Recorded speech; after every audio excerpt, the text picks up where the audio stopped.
Kebakaran hutan landa cagar alam Fontainebleau. Mural anti-Trump muncul di Teheran. Argentina lolos ke final Piala Dunia 2026.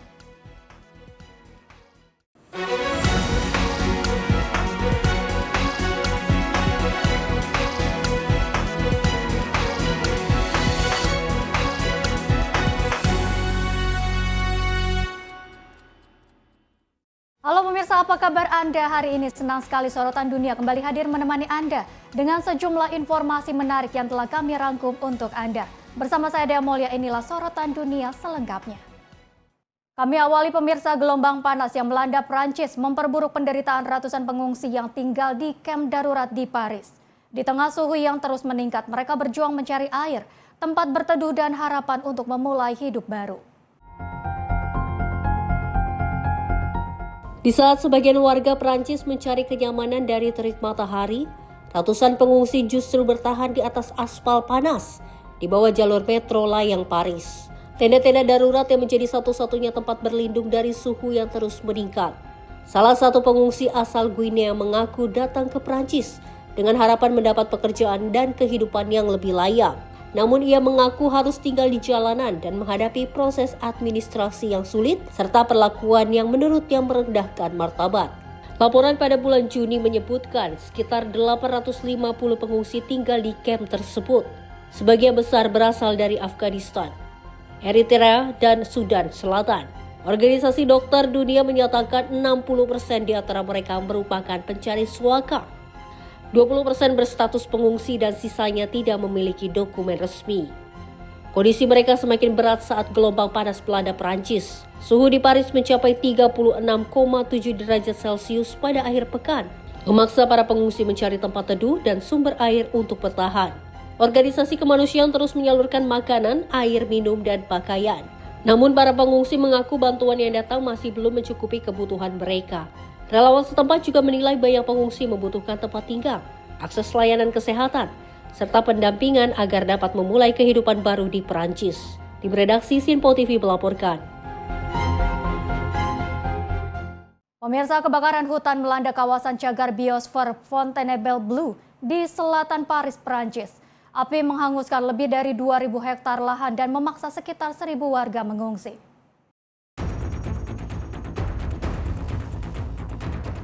Rekaman video menunjukkan helikopter dan pesawat amfibi menjatuhkan air ke titik-titik api, sementara asap tebal menyelimuti kawasan hutan. Petugas pemadam kebakaran terus berupaya memadamkan sisa api dan mencegah munculnya titik api baru. Otoritas Prancis menyatakan 2 kebakaran yang terjadi sejak 12 Juli kini berhasil dikendalikan, meski belum sepenuhnya padam. Sekitar 800 petugas pemadam masih disiagakan di lokasi. Hingga kini tidak ada laporan korban jiwa maupun luka-luka. Namun polisi telah menangkap 3 orang untuk dimintai keterangan terkait penyebab kebakaran yang masih dalam penyelidikan. Untuk pertama kalinya, pesawat pembom air dikerahkan dalam penanganan kebakaran hutan di wilayah Paris dengan mengambil air dari Sungai Seine.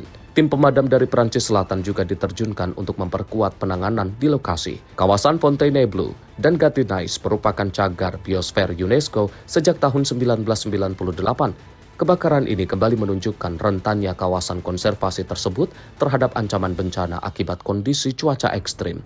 Tim redaksi Sinpo TV melaporkan.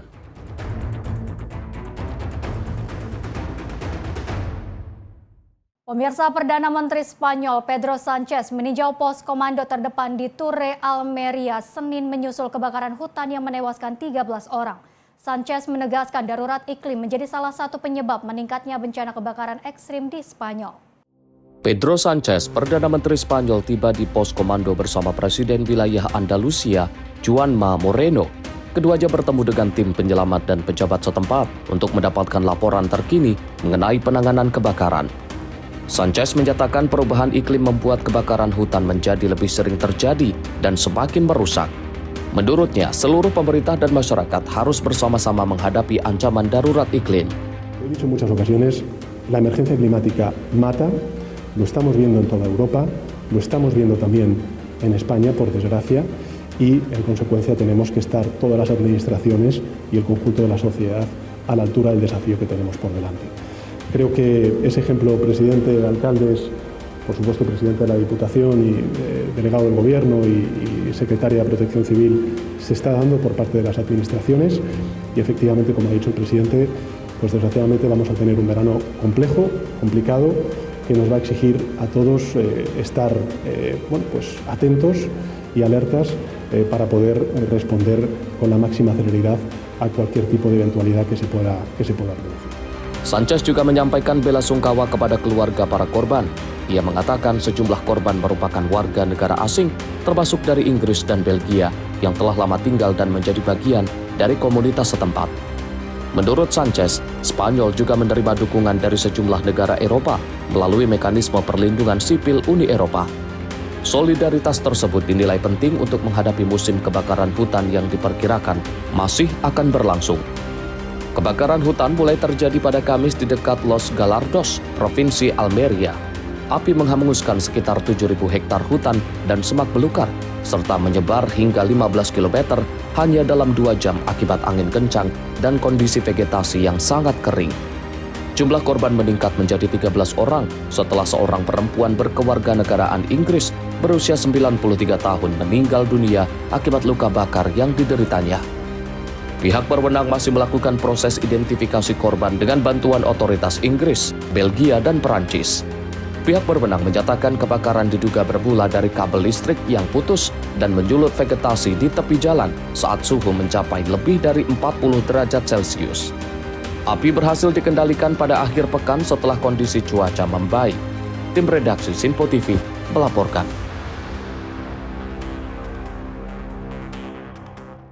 Pemirsa, pemerintah Aljazair mengerahkan pesawat amfibi Brief BE-200 buatan Rusia untuk membantu memadamkan kebakaran hutan di Provinsi Setif. Operasi pemadaman terus dilakukan di tengah kondisi cuaca ekstrim dan suhu tinggi yang memperparah penyebaran api. Pesawat amfibi Brief BE-200 diterjunkan dalam operasi pemadaman kebakaran hutan di wilayah Beni Ortiland, Provinsi Setif, Aljazair Timur Laut. Rekaman yang dirilis Badan Perlindungan Sipil Aljazair pada Selasa waktu setempat menunjukkan pesawat tersebut terbang di atas kawasan hutan sebelum menjatuhkan ribuan liter air ke titik api untuk mencegah kebakaran meluas. Operasi pemadaman memasuki hari keempat dengan petugas terus berupaya mengendalikan api yang melanda kawasan hutan dan pegunungan.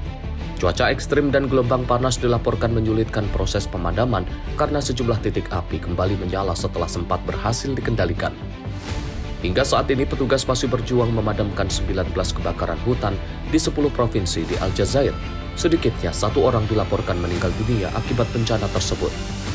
Brief BE-200 merupakan salah satu pesawat pemadam kebakaran paling canggih di dunia. Pesawat ini mampu mengambil hingga 12 ton air langsung dari danau atau perairan lain, kemudian menjatuhkannya ke lokasi kebakaran dalam waktu singkat. Aljazair telah mengoperasikan 4 unit Brief BE-200 untuk memperkuat kapasitas penanganan kebakaran hutan dan bencana alam di negara tersebut. Tim redaksi Sinpo TV melaporkan.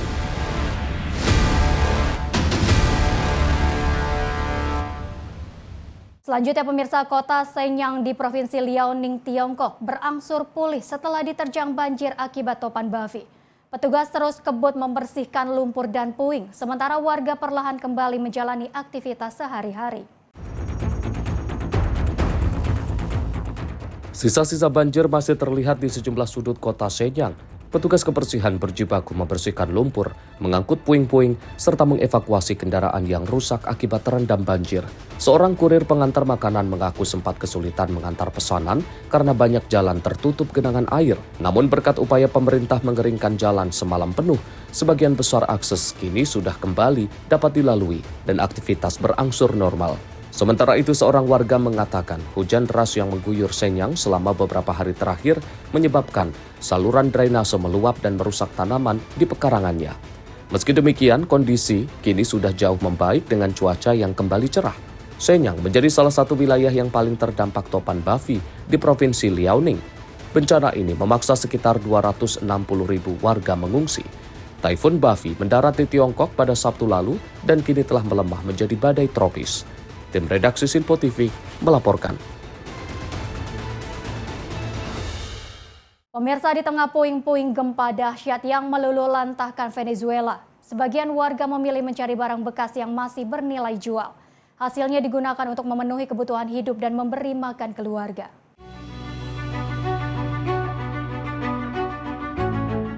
Di antara gunungan puing dan sisa bangunan yang hancur, warga tampak menyisir satu persatu material yang masih memiliki nilai ekonomi. Mereka mengumpulkan aluminium, tembaga, besi, serta barang berharga lain yang dapat dijual kembali. Salah satu pencari barang bekas, Simon, mengaku tidak selalu menemukan sesuatu yang bernilai. Namun apapun yang berhasil dikumpulkan menjadi harapan untuk membawa pulang uang bagi keluarganya. Dalam pencariannya, ia bahkan menemukan dompet berisi uang kertas dolar Trinidad dan Tobago. Meski demikian, Simon mengaku sedih saat melihat barang-barang milik korban yang kini tertimbun reruntuhan. Menurutnya, kehilangan seluruh harta benda dalam seketika merupakan penderitaan yang tidak diinginkan terjadi pada siapapun. Program Pembangunan Perserikatan Bangsa-Bangsa atau UNDP memperkirakan gempa bumi menghasilkan sekitar 1,2 juta ton puing di wilayah La Guaira. Sementara itu, Kementerian Ekososialisme Venezuela menyatakan lebih dari 6.700 ton limbah padat telah berhasil diangkut ke lokasi pembuangan resmi. Hingga kini otoritas Venezuela melaporkan jumlah korban tewas akibat dua gempa besar pada 24 Juni telah mencapai 4.561 orang. Lebih dari 16.000 orang terluka, sementara ratusan bangunan mengalami kerusakan dan sebagiannya roboh. Tim redaksi Simpo TV melaporkan. Pemirsa, gelombang panas ekstrim kembali melanda kota Chongqing di barat daya Tiongkok.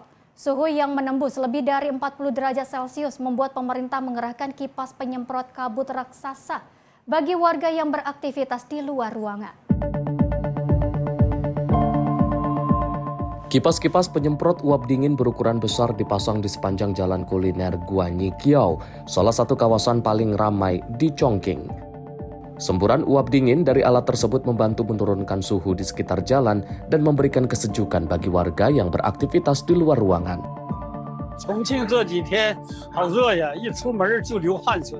Sementara itu, pemerintah Chongqing juga memanfaatkan lebih dari 1.600 bekas bunker atau tempat perlindungan serangan udara yang tersebar di bawah kota sebagai ruang peneduh alami. Sebagian fasilitas dilengkapi tempat duduk dan air minum gratis untuk membantu warga menghadapi gelombang panas yang masih berlangsung. Di tengah panas menyengat, banyak warga memanfaatkan fasilitas tersebut. Mereka dapat beristirahat, bermain kartu, hingga menghabiskan waktu bersama keluarga dalam suhu yang lebih sejuk. Tim redaksi Simpo TV melaporkan. Sebuah kapal kargo dilaporkan terbelah dua dan tenggelam di Selat Hormuz setelah diduga bertabrakan dengan kapal lain yang belum diketahui identitasnya. Seluruh 23 awak kapal berhasil diselamatkan oleh otoritas Iran. Rekaman yang dirilis media Iran pada Selasa memperlihatkan kapal kargo dalam kondisi sebagian tenggelam, sebagian besar bagian tengah kapal terlihat sudah berada di bawah permukaan air, sementara perahu cepat melintas di sekitar lokasi kejadian.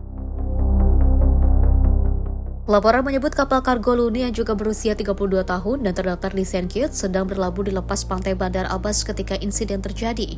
Tabrakan menyebabkan lambung kapal mengalami kerusakan parah hingga terbelah menjadi dua. Menurut otoritas Iran, kecelakaan terjadi pada dini hari Selasa setelah kapal kargo menabrak kapal yang juga belum diketahui identitasnya. Benturan tersebut membuat air masuk ke dalam kapal dan memaksa kapten mengeluarkan perintah evakuasi darurat. Tim penyelamat berhasil mengevakuasi seluruh 23 awak kapal ke Pulau Qasim. Otoritas Iran menyatakan seluruh pelaut dalam kondisi selamat dan tidak dilaporkan ada korban jiwa. Hingga kini penyebab pasti tabrakan masih dalam penyelidikan. Pihak berwenang juga belum mengungkap identitas kapal lain yang diduga terlibat dalam insiden tersebut. Tim redaksi Simpo TV melaporkan. Pemirsa, serangan udara Israel menghantam sebuah pos pemeriksaan di kamp pengungsian Jabalia, Gaza Utara. Serangan ini menyebabkan 7 orang meninggal dunia dan memicu kembali ketegangan di tengah konflik yang masih berlangsung. Rekaman memperlihatkan ambulans membawa jenazah dan korban luka ke rumah sakit Al-Shifa di kota Gaza. Warga yang berduka berkumpul di sekitar jenazah yang dibungkus selimut dan kantung jenazah. Sementara prosesi pemakaman salah satu korban berlangsung di tengah suasana haru. Kementerian Dalam Negeri dan Keamanan Nasional Gaza menyatakan 6 anggota kepolisian Palestina, termasuk seorang perwira, serta 1 warga sipil perempuan gugur dalam serangan tersebut. Pihaknya menyebut Israel menembakkan 4 rudal ke pos pemeriksaan pada Selasa pagi. Salah satu petugas ambulan menyatakan serangan di kawasan Al-Fallujah menyebabkan banyak warga sipil menjadi korban. Sementara itu, keluarga korban menuduh Israel menargetkan warga yang sedang menjalankan tugas menjaga keamanan. أشار أنه في استهداف منطقة الفلوجة منطقة مدرسة شادي أبو غزال في منطقة الخان تاع الفواكه والخضر في السوق.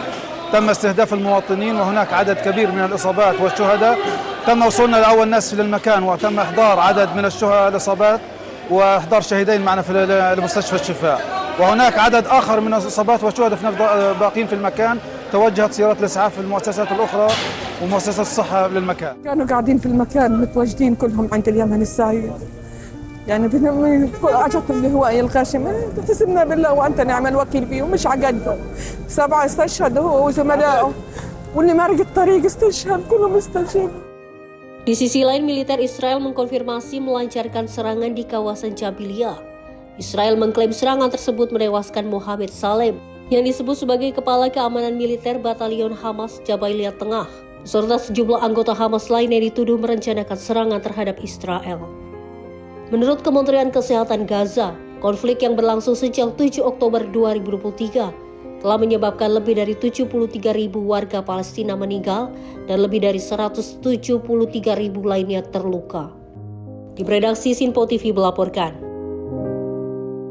Pemirsa, sebuah ledakan terlihat di langit kota Erbil, Irak di tengah memanasnya kembali konflik antara Amerika Serikat dan Iran. Sistem pertahanan udara dilaporkan mengaktifkan rudal interceptor untuk menghadang target di udara. Rekaman video menunjukkan kilatan cahaya dan ledakan di langit malam kota Erbil, Irak pada Rabu malam. Sistem pertahanan udara terlihat meluncurkan misil pencegat ke arah target yang dilaporkan merupakan drone. Menurut laporan setempat, sejumlah drone berhasil ditembak jatuh di atas kota tersebut. Sementara itu, hingga kini belum ada laporan mengenai korban jiwa maupun kerusakan akibat insiden itu. Sebelumnya, Teheran melancarkan serangan balasan atas operasi militer Amerika Serikat dengan menargetkan sejumlah lokasi yang diklaim sebagai fasilitas militer dan maritim di kawasan. Tim redaksi Sinpo TV melaporkan.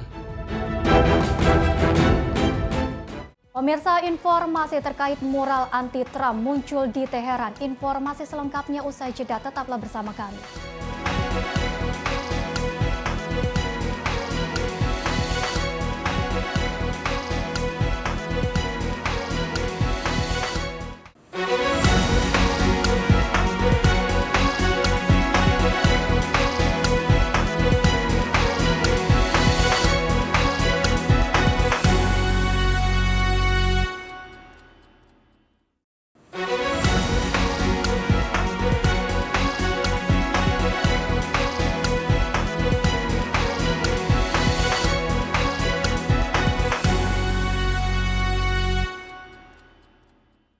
Pemirsa, Anda masih bersama kami, informasi kami lanjutkan. Pemirsa, sejumlah mural baru bermuatan pesan anti Amerika Serikat dan Israel muncul di lapangan Palestina Teheran pada Selasa.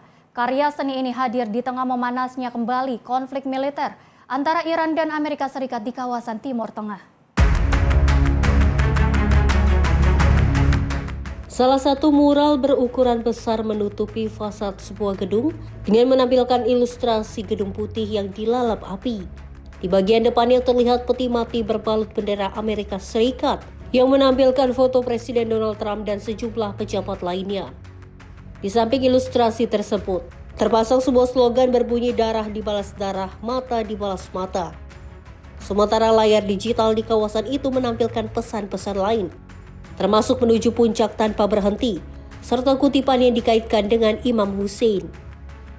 Lapangan Palestina di Teheran selama ini dikenal sebagai lokasi pemasangan mural dan instalasi politik yang menyoroti isu-isu terkait Amerika Serikat dan Israel. Tampilan mural di kawasan tersebut kerap berubah mengikuti perkembangan situasi politik dan keamanan di Timur Tengah. Pemasangan mural terbaru ini berlangsung saat Amerika Serikat terus melancarkan serangan udara terhadap sejumlah target di Iran. Di saat yang sama, Teheran melakukan serangan balasan yang menargetkan fasilitas militer Amerika Serikat di kawasan. Di tengah meningkatnya ketegangan, militer Amerika Serikat juga mengumumkan rencana pemberlakuan kembali blokade terhadap lalu lintas maritim menuju dan dari pelabuhan Iran. Sementara itu, Korps Garda Revolusi Islam Iran menolak langkah tersebut dan menegaskan bahwa jalur perairan itu merupakan wilayah mereka. Sebelumnya pada 17 Juni, Iran dan Amerika Serikat menandatangani nota kesepahaman yang mencangkup kesepakatan gencatan senjata dan dimulainya putaran pertama perundingan di Swiss. Namun setelah itu kedua pihak saling menuduh melanggar ketentuan dalam kesepakatan tersebut.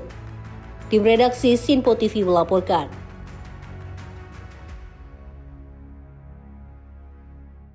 Pemirsa, sebuah mural berukuran besar yang menampilkan Presiden Amerika Serikat Donald Trump di dalam peti mati muncul di lapangan Enghelab, Teheran. Mural ini dipasang di tengah kembalinya memanas ketegangan militer antara Iran dan Amerika Serikat. Sebuah mural di Teheran menarik perhatian warga. Mural ini menampilkan tulisan dalam bahasa Persia dan Inggris yang berbunyi, "Bunuh Trump." Di lokasi yang sama terpasang spanduk bergambar makam dengan foto Senator Amerika Lindsey Graham bertuliskan, "Impianmu akan kemenangan akan terkubur bersamamu." Sejumlah warga menyebut mural itu mencerminkan semangat perlawanan rakyat Iran di tengah memanasnya konflik dengan Amerika Serikat dan Israel. ما همونطوری که در مثلا مراسم تشییع دیدیم پرچم‌های سرخ انتقام بود. خب این بیانگر حس عمومی جامعه است نسبت به این اتفاقی که افتاده. اتفاق بزرگی افتاده. آقا رهبر جامعه ما ولی ما رو شهید کردن. و خب ما اگر این کار رو نکنیم، انتقام نگیریم، مقابله به مثل نکنیم، ممکنه این فرآیند امامکشی چیز بشه، عادی سازی بشه. و باید صفر سر این وایسیم که این اتفاق دوباره رقم نخوره. Pemasangan mural ini terjadi setelah serangkaian serangan udara Amerika Serikat ke sejumlah target di Iran dan serangan balasan Teheran ke pangkalan militer Amerika Serikat di kawasan Teluk. Situasi semakin memanas setelah Washington mengumumkan kembali blokade terhadap lalu lintas maritim ke dan dari pelabuhan Iran. Sementara itu, Teheran menegaskan tidak akan menerima campur tangan Amerika Serikat di kawasan Selat Hormuz. Tim redaksi Sinpo TV melaporkan. Informasi berikutnya, pemirsa, Menteri Pertahanan Amerika Serikat Pete Hegseth mengumumkan berakhirnya misi anti-ISIS Amerika Serikat di Irak pada Selasa waktu setempat. Pengumuman ini disampaikan saat menyambut Perdana Menteri Irak Ali Al-Zaidi dalam kunjungan resmi pertamanya ke luar negeri sejak menjabat pada Mei lalu.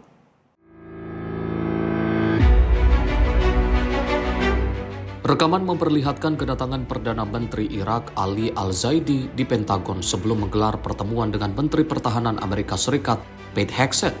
Tayangan juga menampilkan arsip kehadiran pasukan Amerika Serikat selama menjalankan misi militer di Irak. Dalam pernyataannya, Hegseth menegaskan operasi Inherent Resolve akan mengakhiri misi kontra ISIS di Irak sesuai jadwal yang sebelumnya telah disepakati bersama oleh Washington dan Baghdad. Operasi Inherent Resolve diluncurkan pada tahun 2014 setelah kelompok ISIS menguasai wilayah luas di Irak dan Suriah. Meski kelompok tersebut telah kehilangan kendali atas wilayah kekhalifahannya, pasukan koalisi internasional tetap berada di Irak dalam peran sebagai penasihat keamanan. Berdasarkan kesepakatan antara Amerika Serikat dan Irak, misi tersebut akan resmi berakhir pada 30 September mendatang. Meski demikian, kerjasama keamanan antara kedua negara akan tetap dilanjutkan melalui kemitraan bilateral. Dalam pertemuan tersebut, Hegseth menegaskan Irak merupakan negara berdaulat yang tidak berada di bawah pengaruh ISIS, Al-Qaeda maupun Iran. Ia juga menyampaikan harapan agar hubungan kedua negara dapat terus berkembang berdasarkan kepentingan bersama. Pertemuan di Pentagon berlangsung setelah Al-Zaidi bertemu dengan Presiden Donald Trump di Gedung Putih. Keduanya membahas berbagai isu hubungan bilateral, termasuk upaya pemerintah Irak menekan pengaruh kelompok-kelompok yang didukung Iran di dalam negeri. Ali Al-Zaidi tiba di Amerika Serikat pada Senin dalam kunjungan luar negeri pertamanya sejak menjabat Perdana Menteri Irak pada Mei lalu. Ia muncul sebagai kandidat terpilih setelah berbulan-bulan kebuntuan politik pasca pemilu parlemen Irak. Tim redaksi Sinpo TV melaporkan.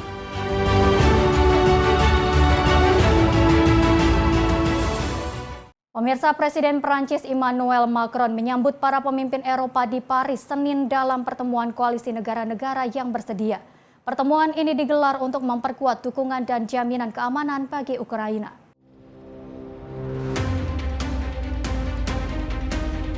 Presiden Emmanuel Macron tiba di Hotel des Invalides sebelum menyambut Presiden Komisi Eropa Ursula von der Leyen, Presiden Dewan Eropa Antonio Costa, serta sejumlah pemimpin Eropa lainnya. Dalam pidatonya, Macron menyatakan ancaman rudal balistik kini menjadi tantangan yang semakin besar bagi keamanan Eropa. Menurutnya, negara-negara Eropa harus memperkuat kemampuan pertahanan dengan memanfaatkan pengalaman dan keahlian yang dimiliki Ukraina. Dalam pertemuan tersebut, para pemimpin Eropa juga meluncurkan koalisi rudal anti-balistik. Inisiatif ini bertujuan meningkatkan kemampuan Eropa dalam menghadapi ancaman rudal balistik melalui pengembangan sistem pertahanan bersama. Aliansi ini juga dibentuk untuk memperkuat dukungan militer dan keamanan bagi Ukraina, sekaligus mempersiapkan jaminan keamanan jangka panjang bagi negara tersebut. Tim redaksi Sinpo TV melaporkan. Pemirsa, ratusan warga menggelar aksi marcha di kota Zemysz, Polandia untuk memperingati pembantaian Volhynia tahun 1943. Mereka menuntut pemerintah Ukraina menyampaikan permintaan maaf dan memberikan kejelasan mengenai para korban yang tewas dalam peristiwa tersebut.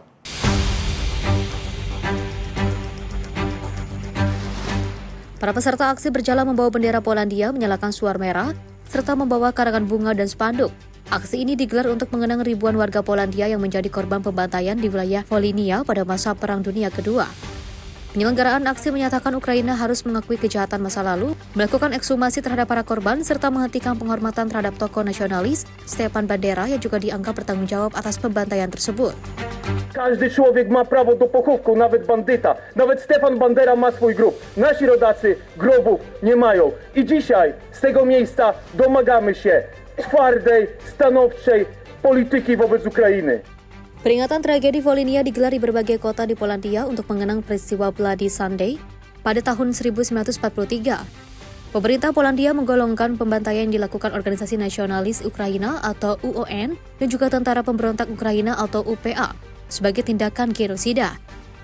Sementara Ukraina menyebutnya sebagai tragedi Volhynia dan juga menilai peristiwa itu merupakan bagian dari konflik bersenjata pada masa perang.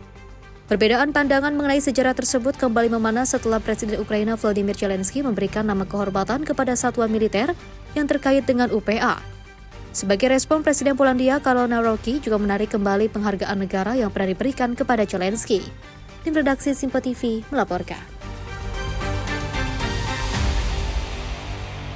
Selanjutnya, pemirsa, pemerintah Filipina meresmikan tahap pertama proyek Mtera Solar yang digadang menjadi pembangkit listrik tenaga surya dan penyimpanan baterai terbesar di dunia dalam satu lokasi. Proyek ini menjadi langkah strategis Filipina untuk memperluas penggunaan energi terbarukan dan mengurangi ketergantungan pada bahan bakar fosil impor.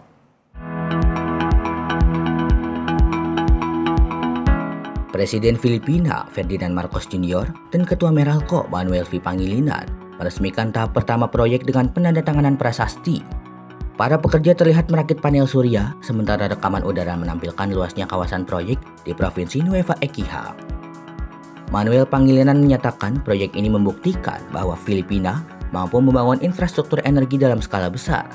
Menurutnya, Meralco akan terus memperluas pembangunan pembangkit energi terbarukan, sistem penyimpanan baterai, serta menciptakan lapangan kerja baru bagi masyarakat. Welcome to Terra Solar, the world's largest integrated solar and battery storage facility located in a single site. And this is only the beginning. Meralco will keep building more renewables, more batteries, more jobs, until reliable clean energy ceases being a privilege and becomes a birthright. Sementara itu, Presiden Marcos menegaskan proyek Mtera Solar hadir pada saat yang tepat di tengah tantangan ketergantungan Filipina terhadap energi konvensional. Pemerintah pun berkomitmen terus meningkatkan porsi energi terbarukan dalam bauran energi nasional. As we gather once again for the inauguration of Phase 1, we demonstrate our will and our determination to ensure that our plans come into fruition. This achievement comes at a time when the need to boost our energy sector has never been more apparent or more urgent. For years, our economy has relied heavily on conventional sources of power. Such an energy mix leaves us more vulnerable to fluctuations in global fuel prices and developments in the international market, as we have experienced in the last few months, and it underscores the importance of diversifying our energy sources and how we must be committed to moving that mix in the direction to favor. Setelah seluruh tahap pembangunan selesai, proyek ini diperkirakan mampu menyuplai listrik bagi lebih dari 2,4 juta rumah tangga. Selain itu, emisi gas rumah kaca diproyeksi berkurang sekitar 4,3 juta ton setiap tahun. Fasilitas ini juga dilengkapi sistem penyimpanan energi baterai yang memungkinkan listrik hasil panel surya tetap digunakan meski pada malam hari. Pemerintah Filipina menilai proyek tersebut akan memperkuat ketahanan energi nasional, sekaligus melindungi masyarakat dari gejolak harga energi akibat konflik geopolitik global. Tim redaksi Simpo TV melaporkan. Pemirsa, ratusan warga Malawi masih bertahan di luar konsulat negaranya di Johannesburg, Afrika Selatan. Mereka menunggu pendaftaran program pemulangan sukarela di tengah pengetatan imigrasi dan meningkatnya gelombang sentimen anti-migran. Di bawah terik matahari dan dinginnya malam, ratusan warga Malawi terpaksa berbalan di pelataran konsulat demi mendapat kesempatan pulang ke tanah air. Sejumlah relawan terlihat membagikan makanan dan bantuan kemanusiaan kepada para migran. Seorang relawan menyebut kondisi di lokasi sangat memprihatinkan. Anak-anak terpaksa tidur di lantai tanpa tenda dan para imigran dinilai tidak mendapatkan perlakuan yang manusiawi. The conditions here are pathetic. These people don't have toilets here. And this is in the center of Joburg. They're supposed to be provided with toilets, running water at least for them to be, if human rights come here, they'll be embarrassed. This is a disgrace the way these people are living. There's children out here sleeping on the floor, and sleeping out in the cold. There's no tents here. I can't understand what's happening with this government of ours and why they're not acting correctly. You want to move these people? Move them with dignity, please. Please remove them with dignity. They all have lives, they are not animals. Bagi sebagian imigran, keputusan pulang bukanlah pilihan yang mudah. Salah satu warga Malawi mengaku harus meninggalkan anak dan pasangannya yang telah menemaninya selama hampir 10 tahun karena tidak memiliki pilihan lain. Organisasi kemanusiaan memperingatkan bahwa kondisi kesehatan dan kemanusiaan para imigran semakin memburuk. Sementara itu, pemerintah Afrika Selatan terus mengetatkan penegakan hukum imigrasi menyusul gelombang aksi anti-imigran. Presiden Cyril Ramaphosa menegaskan penegakan aturan harus dilakukan oleh negara, bukan oleh aksi main hakim sendiri. Tim redaksi Simpo TV melaporkan. Kekeringan berkepanjangan memicu krisis pangan di wilayah Karamoja, Uganda. Gagal panen dan kelangkaan makanan dilaporkan telah menyebabkan sedikitnya 16 orang meninggal dunia. Rekaman memperlihatkan suasana duka saat warga memakamkan salah satu korban kelaparan di sebuah makam berlapis batu. Lahan pertanian dan tanaman yang mengering menjadi gambaran nyata parahnya krisis yang melanda kawasan tersebut. Sejumlah warga mengaku sudah berbulan-bulan tidak mendapat hujan, sehingga seluruh tanaman gagal panen dan sumber penghasilan mereka hilang. Seorang warga bahkan mengaku kehilangan anaknya akibat kelaparan dan kini hanya bisa menunggu nasib serupa. Otoritas Penanggulangan Bencana Karamoja menyatakan kekeringan mulai terjadi sejak bulan Mei. Bencana ini telah mempengaruhi lebih dari 4.000 kepala keluarga dan merusak lebih dari 4.000 hektar lahan pertanian di salah satu wilayah. Hingga saat ini sebanyak 16 orang dilaporkan meninggal dunia akibat krisis pangan ini. Pemerintah Uganda menyatakan bantuan pangan darurat telah didistribusikan ke daerah-daerah yang paling terdampak. Sementara pasokan bantuan tambahan sedang dipersiapkan seiring memburuknya kondisi. Menurut penilaian terbaru Integrated Food Security Base Classification atau IPC, hampir 473.000 penduduk Uganda saat ini menghadapi krisis ketahanan pangan akut. Tim redaksi Simpo TV melaporkan.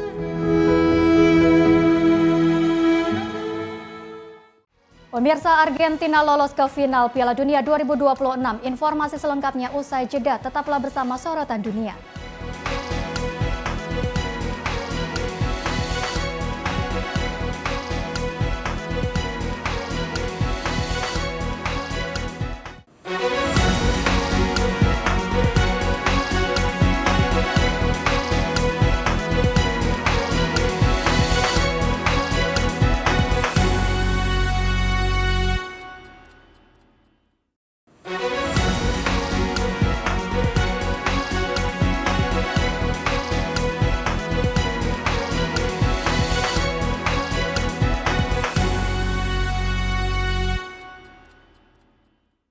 Pemirsa, Anda masih bersama Sorotan Dunia. Informasi kami lanjutkan. Pemirsa, ribuan pendukung Argentina tumpah ruah ke jalanan Buenos Aires untuk merayakan kemenangan timnas mereka atas Inggris di semifinal Piala Dunia 2026. Kemenangan ini membawa Albi Celeste melaju ke final dan menjaga peluang mempertahankan gelar juara dunia. Suasana meriah menyelimuti ibu kota Argentina, Buenos Aires, Rabu malam waktu setempat. Ribuan supporter memenuhi jalanan sambil mengenakan jersey timnas, mengibarkan bendera dan menyanyikan lagu-lagu dukungan. Sebagian supporter bahkan tampil dengan kostum menyerupai dua legenda sepak bola Argentina, Lionel Messi dan Diego Maradona. Euforia semakin memuncak setelah Argentina memastikan kemenangan 2-1 atas Inggris lewat 2 gol di menit-menit akhir pertandingan. Di tengah perayaan, terdengar nyanyian yang menyinggung perang Falkland atau Malvinas tahun 1982. Para pemain Argentina juga membawa spanduk bertuliskan The Malvinas are Argentinian saat merayakan kemenangan mereka. Sejumlah supporter menilai kemenangan atas Inggris memiliki makna khusus, bukan hanya dari sisi olahraga, tetapi juga memiliki nilai emosional dan historis bagi masyarakat Argentina. Emocionalmente, porque es Inglaterra, porque hace un montón que nosotros tenemos rivalidad con Inglaterra, pero en el buen sentido, no somos tan malos, pero es por el tema todo emocional de la guerra y todo eso. Pero más que nada por las últimas finales también con Inglaterra, siempre quisimos ganarle y ahora lo hicimos. Y con Messi adelante, que es lo más, con Messi adelante es lo más. Di partai final, Argentina akan berhadapan dengan Spanyol untuk memperebutkan gelar juara Piala Dunia FIFA 2026 di Stadion New York, New Jersey pada Minggu mendatang. Tim redaksi Simpo TV melaporkan. Pemirsa, sebuah replika trofi Piala Dunia FIFA setinggi 8 meter yang terbuat dari balok Lego menjadi pusat perhatian di Rockefeller Plaza, New York, Amerika Serikat. Instalasi raksasa ini menarik ratusan pengunjung yang datang untuk berfoto dan merayakan semarak Piala Dunia 2026.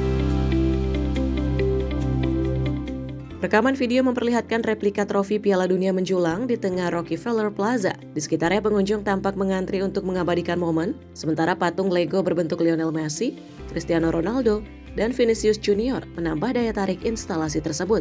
Sejumlah pengunjung mengaku terkesan dengan ukuran dan detail replika, yang dianggap sebagai salah satu karya Lego terbesar yang pernah mereka lihat. Mereka menilai kehadiran instalasi ini mampu menghidupkan suasana kota dan menjadi hiburan bagi berbagai kalangan. Beberapa warga juga mengatakan replika tersebut akan menjadi daya tarik khusus bagi anak-anak dan keluarga yang berkunjung ke New York selama perhelatan Piala Dunia. I love it. I love that there's a whole community involved here. I love that there is bringing the kids involved, bringing Legos together. Nice promo for Legos probably too. Menurut laporan media setempat, replika ini dibangun selama 8 bulan di fasilitas produksi Lego di Kladno, Republik Ceko. Proyek tersebut melibatkan 59 orang, mulai dari desainer, insinyur, perakit model, hingga teknisi perakitan. Untuk menyelesaikan karya raksasa ini, tim menggunakan lebih dari 1,3 juta balok Lego. Instalasi ini jadi salah satu atraksi yang menyemarakan antusiasme penggemar sepak bola dalam Piala Dunia FIFA 2026. Tim redaksi Simpo TV melaporkan. Berawal dari kecintaan pada sepak bola, seorang penjahit di negara bagian Kerala, India, menyulap sebagian rumahnya menjadi museum pribadi. Selama hampir 4 dekade, ia mengumpulkan dan merawat ribuan arsip Piala Dunia dari berbagai penjuru dunia.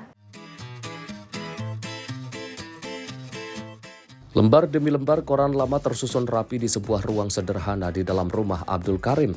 Bagi penjahit asal Nilambur ini, koleksi tersebut bukan sekadar tumpukan kertas, melainkan catatan berharga perjalanan sejarah sepak bola dunia. Kegemarannya mengoleksi arsip sepak bola dimulai saat Piala Dunia tahun 1986 di Meksiko. Sejak saat itu, ia menyimpan clipping berita, laporan pertandingan, hingga artikel khusus dari surat kabar berbahasa Malayam, Inggris, dan Arab. Meski hanya mengandalkan penghasilan sebagai penjahit, Abdul Karim mengaku tetap menyisihkan uang untuk membeli dan menyelamatkan koran-koran yang membuat berita sepak bola. Menurutnya, semua dilakukan demi kecintaannya pada olahraga tersebut. Selain mengoleksi koran, ia juga menyimpan perangko, koin, dan berbagai barang antik bertema sepak bola. Sang istri turut membantu menata dan merawat koleksi yang kini memenuhi satu ruang khusus di rumah mereka. Koleksi Abdul Karim sempat mengalami kerusakan parah akibat longsor Koral Malah pada Juli 2024. Namun peristiwa itu tidak menyurutkan semangatnya untuk terus mengumpulkan dan melengkapi arsip sejarah sepak bola dunia. Tim redaksi Sinpo TV melaporkan.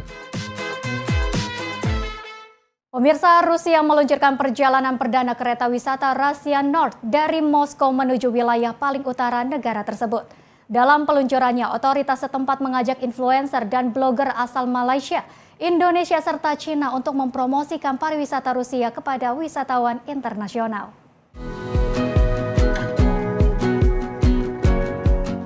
Rekaman pada Selasa waktu setempat memperlihatkan para peserta berkumpul di stasiun Yorsvalsky, Moskow sebelum naik ke dalam kereta wisata. Mereka membawa barang bawaan dan juga memulai perjalanan menuju kawasan Arktik Rusia. Salah satu peserta dari Malaysia, Mike Kailan, mengaku ingin menjelajahi sisi lain Rusia selain Moskow dan juga Saint Petersburg. Menurutnya, wilayah utara menawarkan pengalaman baru untuk memahami luasnya negara tersebut. I'm trying to explore more about Russia because, like, as foreigner, we just know Saint Petersburg and Moscow. And here I have been, and now I like to explore more. Sementara itu, Wakil Direktur Jenderal Kereta Api Rusia, Ivan Kolesnikov, menyatakan para peserta akan menempuh perjalanan sejauh sekitar 4.500 km selama 1 pekan. Ia menyebut program ini menjadi bagian dari upaya memperkenalkan destinasi wisata Rusia melalui jalur kereta api. Menurut Kolesnikov, saat ini kereta api Rusia mengoperasikan 120 rute wisata dan juga menargetkan jumlah wisatawan kereta meningkat dari 1,3 juta menjadi 3 juta orang pada tahun 2030.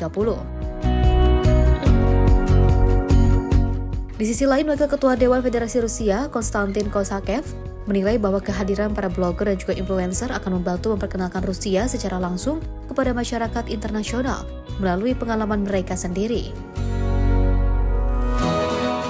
Rute Russia North akan melintasi kota Arkhangelsk, Petrobras, Murmansk, Petrozavodsk, dan juga Vyborg. Selama perjalanan, peserta akan mengunjungi berbagai destinasi wisata, mengenal budaya lokal, serta menjelajahi kawasan Arktik Rusia. Tim redaksi Sinpo TV melaporkan. Pemirsa, ribuan warga mengikuti maraton di Istanbul, Turki untuk memperingati 10 tahun percobaan kudeta yang gagal pada 2016 lalu. Kegiatan ini juga menjadi bagian dari peringatan Hari Demokrasi dan Persatuan Nasional Turki. Para peserta berkumpul di dekat stasiun metro Zincirlikuyu sebelum memulai lomba maraton. Mereka kemudian berlari melintasi jembatan Martir 15 Juli yang menjadi salah satu lokasi bersejarah dalam percobaan kudeta tahun 2016 lalu. Di garis finish, para peserta disambut pejabat dan masyarakat sambil mengibarkan bendera Turki. Maraton ini digelar untuk mengenang para korban serta menegaskan semangat persatuan nasional. Presiden Recep Tayyip Erdogan menyebut gagalnya kudeta sebagai kemenangan besar bagi demokrasi. Ia juga menegaskan pemerintah akan terus memerangi gerakan Gulen yang dituduh Ankara sebagai dalang percobaan kudeta. Percobaan kudeta pada 15 Juli 2016 menyebabkan lebih dari 300 orang tewas dan lebih dari 2.000 orang luka-luka. Sejak itu, tanggal 15 Juli ditetapkan sebagai Hari Demokrasi dan Persatuan Nasional di Turki. Tim redaksi Sinpo TV melaporkan. Pemirsa, ratusan pengunjung memadati Songdo Convention Incheon saat Korea Drone UAM Expo 2026 resmi dibuka pada Rabu. Pameran ini menampilkan beragam inovasi drone, taksi udara, hingga sistem lalu lintas udara otonom. Rekaman memperlihatkan berbagai jenis drone, simulator penerbangan, serta turnamen sepak bola drone internasional yang menjadi salah satu atraksi pameran. Para pengunjung terlihat mengamati teknologi terbaru dan berdiskusi dengan para peserta pameran. Salah satu pengunjung, Lee Yongji, mengaku tertarik melihat drone pengiriman yang juga dikembangkan untuk mendukung kebutuhan transportasi dan logistik. Sementara peserta lain menilai pameran ini memberikan gambaran mengenai perkembangan teknologi drone untuk berbagai sektor. 여행 갈 때 데리고 다니면 좋을 드론 같은 거 좋아해가지고 왔는데 여기 와서 보니까 좀 배송, 요즘에는 배송에 특화된 드론들이 많이 있는 것 같아서 조금 신기했던 것 같습니다. Pameran selama 3 hari ini diikuti lebih dari 130 perusahaan dan organisasi dari sektor drone serta Urban Air Mobility atau UAM. Korean Air menampilkan teknologi pesawat tanpa awak berbasis kecerdasan buatan yang dikembangkan bersama perusahaan teknologi pertahanan Amerika Serikat, Anduril Industries. Sementara Hyundai Elevator memperkenalkan konsep Vertiport, Vertical Edge Port, untuk mendukung operasi taksi udara. Pameran ini juga menampilkan pesawat urban air mobility pertama yang dikembangkan oleh pihak swasta di Korea Selatan, serta sistem manajemen lalu lintas udara otonom. Pemerintah Korea Selatan menargetkan layanan taksi udara komersial pertama dapat beroperasi pada tahun 2028. Tim redaksi Simpo TV melaporkan. Pemirsa, keindahan Gua Silver Cave di wilayah Guangxi, Cina kini tampil semakin memukau berkat pertunjukan proyeksi cahaya dan suara bertema budaya tradisional Cina. Perpaduan teknologi modern dan keajaiban alam ini menjadikan Gua Kars raksasa tersebut sebagai destinasi wisata yang semakin menarik. Seperti inilah proyeksi 3 dimensi berwarna-warni yang menyelimuti ruang-ruang gua yang luas. Stalaktit, pilar batu, dan dinding batu kapur tersorot animasi yang terinspirasi dari seni serta cerita rakyat tradisional Cina. Pengelola wisata memanfaatkan teknologi 3D mapping, pencahayaan dinamis, dan efek suara untuk menghadirkan pengalaman imersif tanpa menghilangkan keindahan alami formasi batu yang menjadi daya tarik utama gua. Para wisatawan mengaku terkesan dengan skala gua dan keunikan bentuk batu yang beragam. Menurut mereka, perpaduan antara keindahan geologi dan pertunjukan cahaya membuat suasana gua terasa lebih hidup dan memikat. Sebagian pengunjung juga mengungkapkan kekaguman bahwa formasi batu raksasa tersebut terbentuk secara alami hanya dari proses tetesan air mineral selama jutaan tahun. Setiap sudut gua dinilai menyajikan pemandangan yang spektakuler. 我感觉还是蛮震撼的，在这么大的岩洞我还是第一次见。然后这里的岩石呢，形态各异，然后我觉得文化氛围做得非常的感觉非常的漂亮，然后非常的奇特。就这玩意儿，几亿年前就直接滴出来这么多东西，我都不知道咋滴的。然后外加这些地方都特别美，什么这个地方。 我都想不到这个东西一滴一滴能滴出来这么高的建筑。我之前也是来过类似的，就是说感觉就是每次你就可以看到大自然的那些造化吧，就是说它可以创造出很多这些很美丽的东西。然后呢，再加上这光影的装饰的话，就是更加生动了。就是说你可以看出大自然对大自然的创造力。 Silver Cave merupakan salah satu objek wisata Kars paling terkenal di kawasan Guilin, Guangxi. Batu kapur di gua ini diperkirakan berusia ratusan juta tahun dengan stalaktit, pilar batu, dan formasi menyerupai tirai yang terbentuk secara perlahan oleh aliran air yang kaya akan mineral. Tim redaksi Simpo TV melaporkan.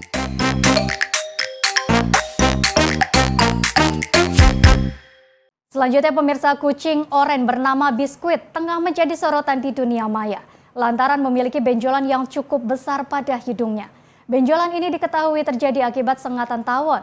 Biskuit pun harus menjalani perawatan.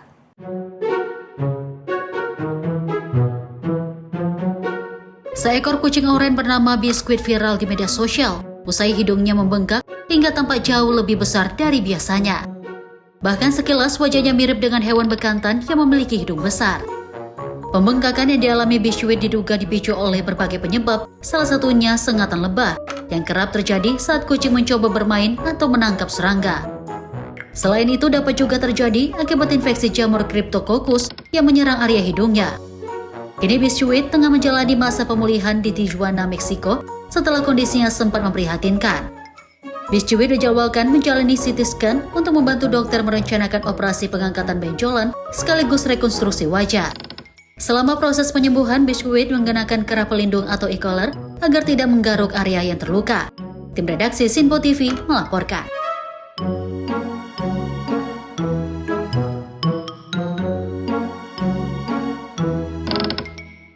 Pemirsa, fenomena El Nino mempercepat penurunan populasi penguin Humboldt di pesisir utara Peru. Para peneliti memperingatkan spesies endemik Peru dan Chile itu kini menghadapi resiko kepunahan apabila kondisi lingkungan terus memburuk.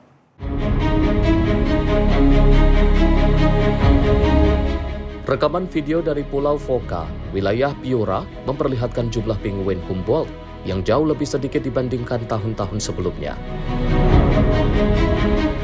Peneliti dari Universidad Científica del Sur, Carlos Zavalaga, menyebut populasi penguin Humboldt telah menurun hingga hampir 60% dalam beberapa tahun terakhir.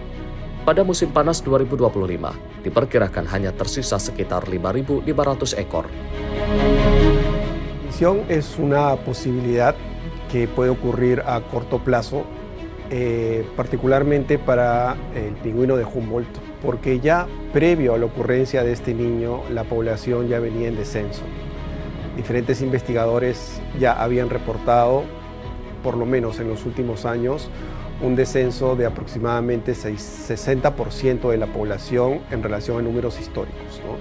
Entonces quedaba como que en el verano del 2025 aproximadamente 5.500 pingüinos. Entonces si a esa población remanente le está afectando el niño, que está ocasionando falta de reproducción, abandono de nidos y mortalidad, entonces van a haber menos pingüinos en los próximos años y por lo tanto el escenario de extinción es uno.